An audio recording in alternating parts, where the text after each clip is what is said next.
Ce matin, pour se rendre au travail, certains Bruxellois optent pour le parapluie, d'autres pour la chance. J'ai fait une partie à pied et donc du coup on essaie de trouver des alternatives et des autres itinéraires en l'occurrence pour pouvoir arriver au travail. Le matin, il n'y avait pas de transport.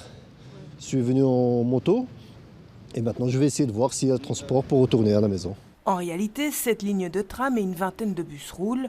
Prolongée jusqu'à Erasme, seule la ligne 1 du métro circule, amenant certains voyageurs jusqu'à la gare du Midi. Le service minimum est bien organisé et on n'a eu pratiquement aucune perturbation pour venir. Normalement, je devais prendre mon train à 8h23 et maintenant, apparemment, j'en aurai un à 10h25.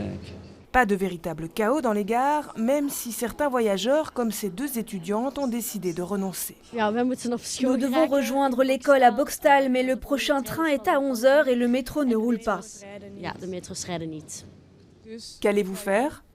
Rentrer à la maison. En région bruxelloise, on a vraiment le service alternatif qui fonctionne avec environ un train sur 3. Il s'agit de un train qui relie les grandes villes sur 2. Et puis pour les trains omnibus et les trains de l'offre S, donc suburbaine autour de Bruxelles, ça concerne un train sur 3 qui circule. Par contre, les trains P, donc ceux qui sont vraiment rajoutés à l'offre normale en heure de pointe, eux, aujourd'hui ne circulent quasiment pas. Pas de véritable chaos non plus sur les routes, mais une circulation dense. On constate une augmentation de 50% sur les axes les plus importants pour rentrer la ville. Il n'y a vraiment pas d'incident majeur, malgré la grève, malgré la pluie, tout roule, mais il faut avoir un peu plus de patience qu'un autre vendredi. Seules les compagnies de taxis semblent finalement avoir tiré profit de cette journée de grève nationale.